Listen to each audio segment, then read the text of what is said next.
students, we see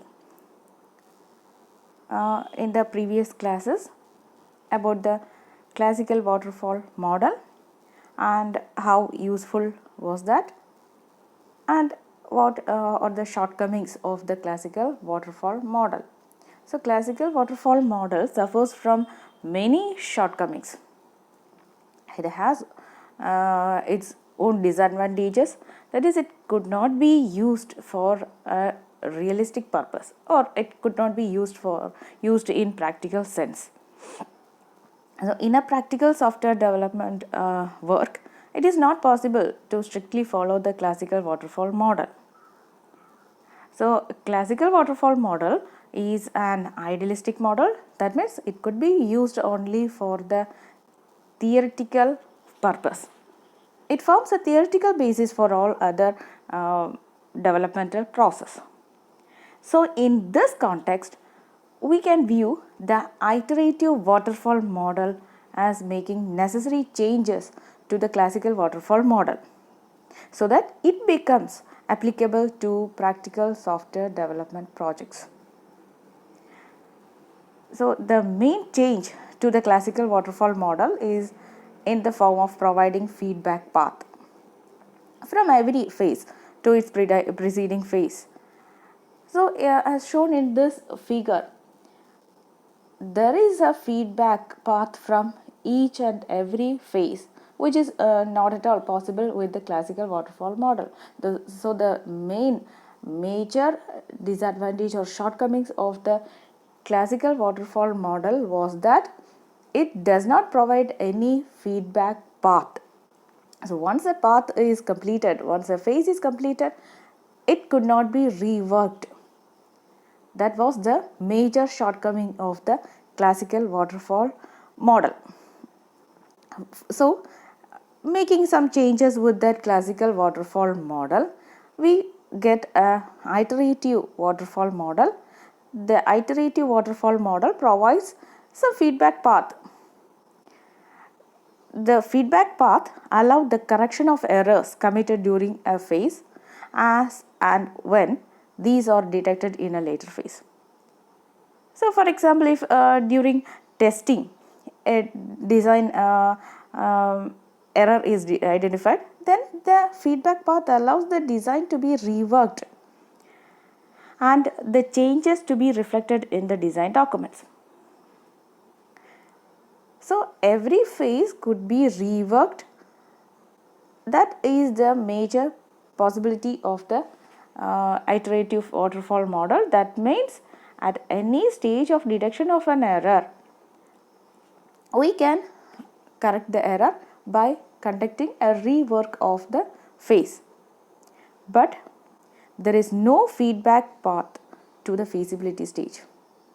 So as we see in the figure, every other stages could be reworked. There is an iterative path, feedback path to each and every phase except for the feasibility study. For the feasibility study phase, there is no feedback path. So once the feasibility study is completed, there is no work. No rework could be possible for the feasibility study phase. This means that the feasibility study errors cannot be corrected. So once it is done, it is completed, it could not be reworked. Though the errors are very common in almost every phase of development, but it is desirable to detect these errors in the same phase in which they occur. So this can reduce the effort required for correcting the errors. For example, if a design problem is detected in the design phase itself, this problem can be taken care of much more easily than if the error is identified. So that means at the end of the integration and system testing phase. So whenever the error occurs, the error could be detected as the phase itself, so that it could be corrected in an easier way. In the later case, it would be necessary not only to rework the design but also to redo the coding and the system testing. That may incur more higher cost. So if a error occurs in any phase, the error could be detected in the same phase itself.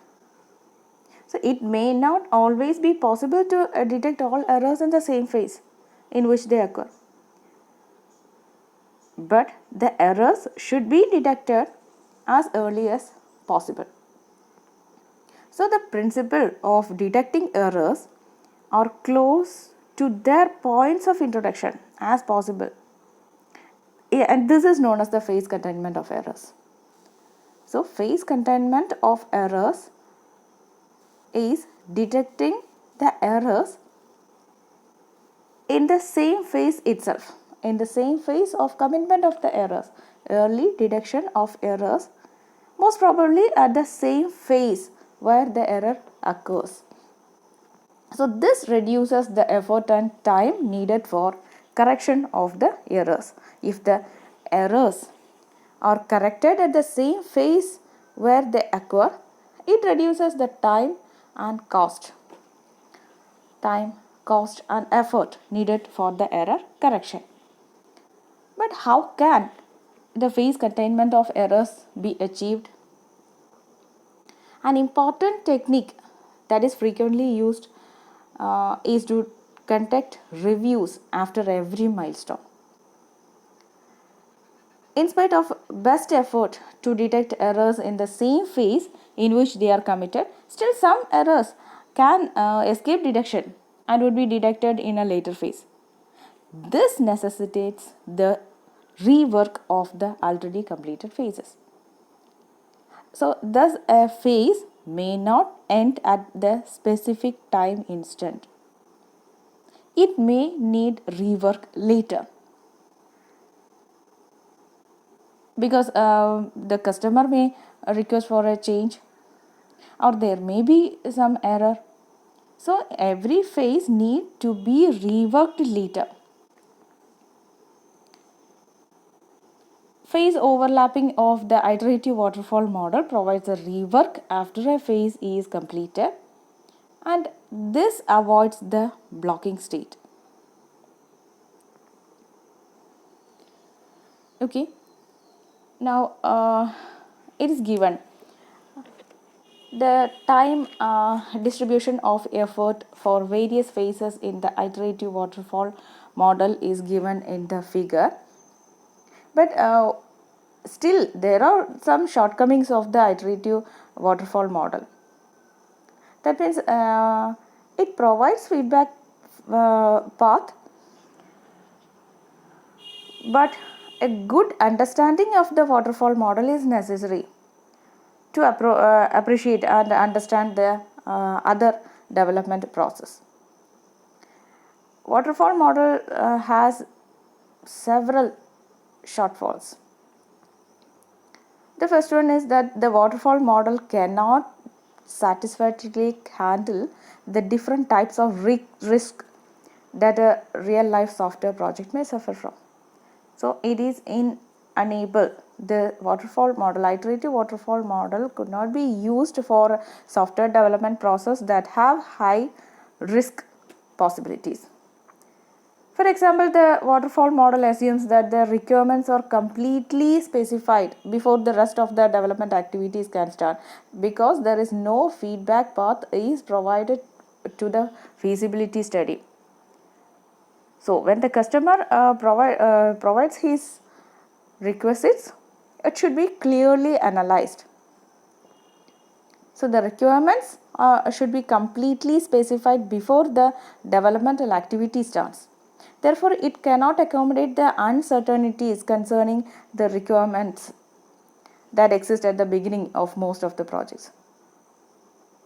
So it cannot be satisfactorily used in projects where the customer is not clear about his requirements and can provide rough requirements only. In almost all cases, the customers could provide only a rough requirements.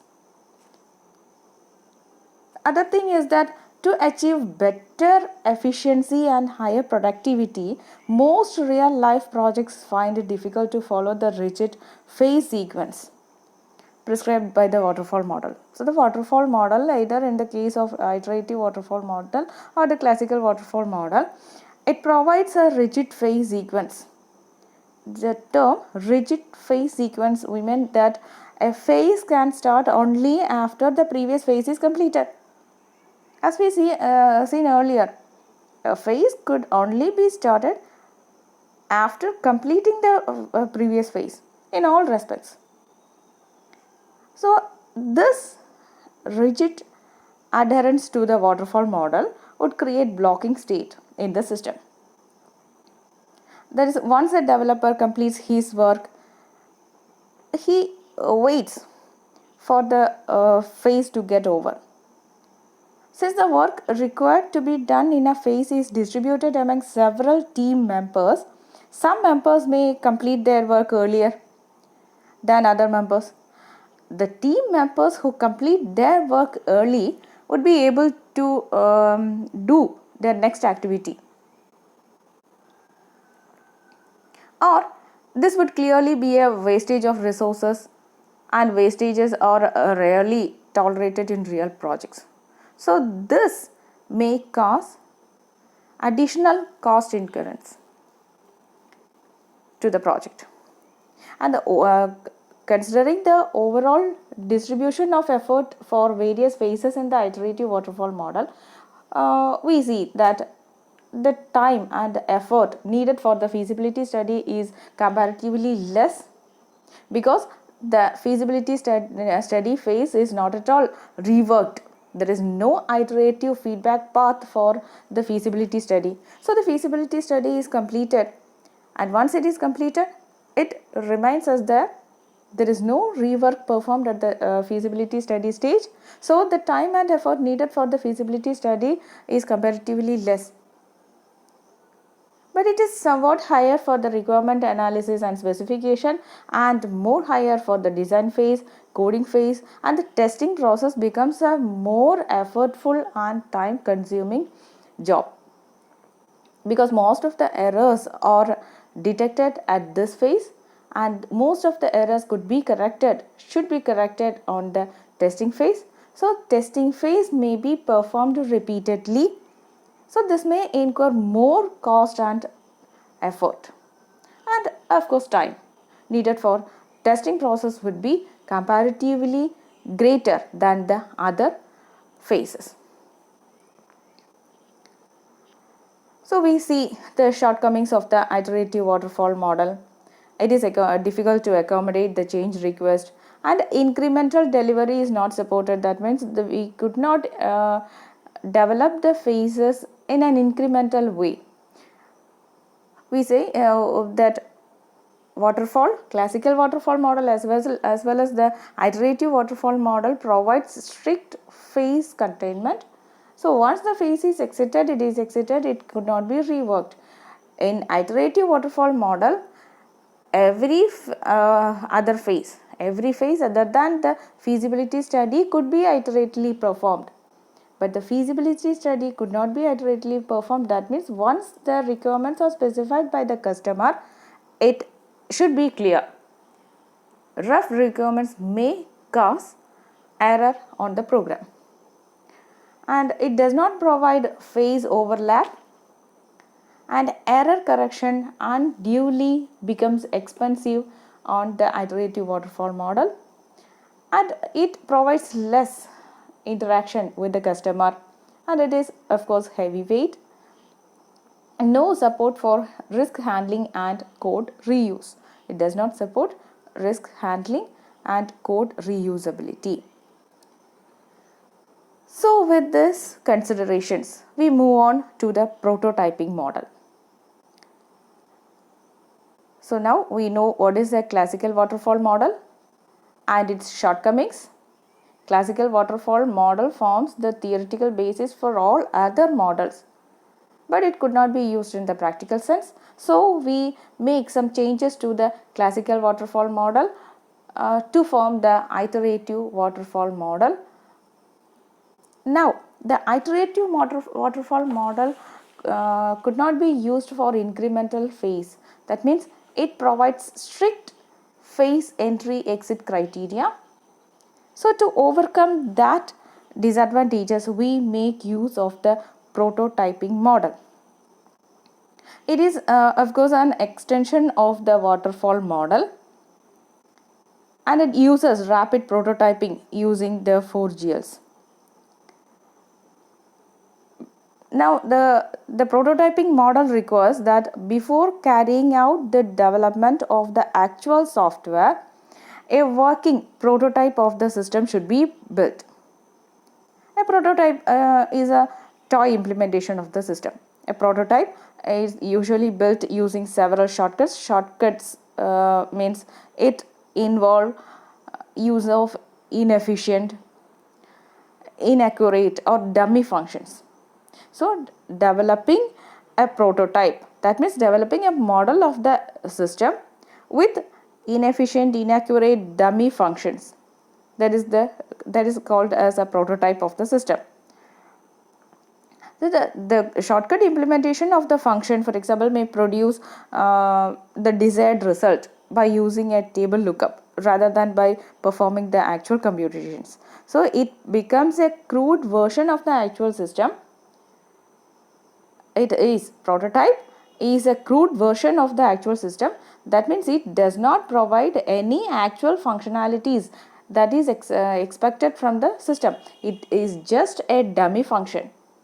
So a prototype, at first the prototype is built as a crude version of the actual system using inefficient, inaccurate, dummy functions, and it of course has limited functional capabilities, and it is low reliable, and because of these things it is of course inefficient.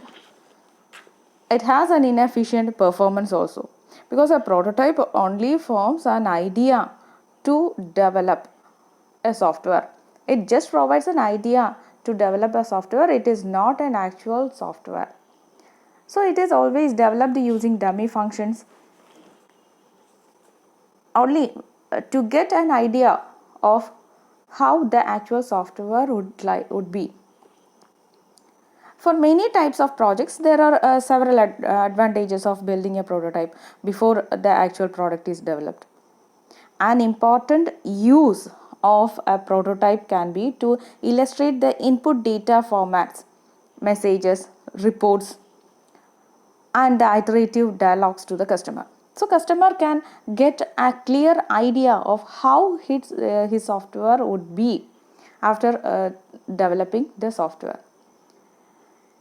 So this provides a better understanding of the customer's need.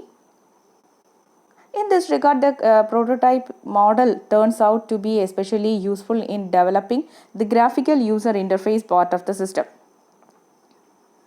So it helps in the development of the graphical user interface part of an application. It becomes much easier to form his opinion by experimenting with a working model rather than trying to imagine the working of a hypothetical system. So it provides a better understanding of the system and to develop a better graphical user interface. Another important situation where the prototyping model can be useful, where the exact technical solutions to be adopted are unclear to the development team. A developed prototype would help them to critically examine the technical issues associated with the product development. So the prototyping model is considered to be useful for the development of not only the graphical user interface part of the software, but also for a software project for which certain technical issues are not clear to the development team. So the life cycle activities of the prototyping model as shown in our figure. The first phase is the prototype development. Prototype development is used to control various risks. The prototype development phase starts with the requirements gathering from the customer, and after gathering the requirements from the customer, a quick design is done. A quick design process is carried out. After the design phase, we build a prototype with usually dummy functions, and this prototype is given for the customer evaluation, and the customer evaluates the prototype, and when the customer evaluates this prototype, he could suggest more requirements, or he could based on the customer suggestions, various refining process could be done on the prototype, and again design phase is conducted with the refined suggestions. So this is done in an iterative manner. After gathering the requirements from the customer, a design process is carried out. After designing the software, a quick prototype is built from that, and the prototype is submitted to the customer for his evaluation, and after evaluating the prototype, the customer could give more possible suggestions. And so the refined requirements incorporating customer suggestions. After this process, again it goes on for a designing process. So this is carried out iteratively until the customer is satisfied with the prototype. So it is the overall prototype development process is used to control or handle various risks. After requirements gathering phase, a quick design is carried out and a prototype is built. The developed prototype is submitted to the customer for his evaluation. Based on the customer feedback, the requirements are refined and the prototype is suitably modified based upon the customers' refined suggestions. This cycle of obtaining customer feedback and modifying the prototype continues till the customer approves the prototype. Once the customer approves the prototype, the actual system is developed using the iterative waterfall model. So only after the acceptance by the customer, the actual iterative development process begins. Prototype development is completed with the acceptance of the prototype by the customer, and after acceptance by the customer, the design process of the actual system begins. From that, we just follow the iterative waterfall model. A design phase is conducted. After carrying out the design phase, we start implementation of the software. That means the coding process begins from there, and then the testing process, and finally to the maintenance phase. And all these phases in the iterative development, that means the actual software development phase, could be iteratively performed. That means this is based on the iterative waterfall model. So once the customer approves the prototype, the actual system is developed using the iterative waterfall approach. In spite of the availability of a working prototype, the SRS document is required to be developed for carrying out traceability analysis, verification, and the test case design during later phases. So, especially for developing graphical user interface part using the prototyping model, the requirements analysis and specification phase would become more important, since the working prototype that has been approved by the customer can serve as an animated requirement specification. So the requirement specification document is more important in this case. And after once the actual software is developed, the code for the prototype is usually thrown away. But the experience gathered from the developing the prototype helps to a great extent in developing the actual system. So this is the working of the prototyping model. So prototyping model contains two phases. The first one is the prototype development, and the second one is the iterative development. In the prototype development, we start with the requirements gathering, and after gathering the requirements from the customer, a quick design process is undergone. After completing the design process, we built a prototype with the dummy functions. The prototype would be actually inefficient in performance, using only it makes use of the dummy functions. This prototype is given for the customer, and after the evaluation of customer, he can suggest more refinement in his requirements, and based on the customer specifications, again the design process would be carried out, and this would be done in an iterative manner until the customer accepts the prototype completely. That means when the customer is completely satisfied with the prototype, then the actual software process, developmental process begins, and that is also done in an iterative development manner. That means the actual software is developed using the iterative waterfall model based on the requirement specified by the customer, and based on the prototype that is completely accepted by the customer, a design process would be carried out, and then a coding phase, and then testing, and finally to the maintenance phase. And all these phases could be iteratively performed. That means all these phases could be reworked. So the strength of the prototyping model is that it is appropriate for projects that suffer from technical and requirement risk. So this model could handle risk in a good way. The major weakness of the prototyping model is that it is more expensive, increase the cost of development, and it is ineffective for risk identified later during the development cycle. The development cycle could be iteratively performed or reworked, but it is ineffective for risk identified later during the development cycle. So students, I hope you understand well. Keep learning. Thank you.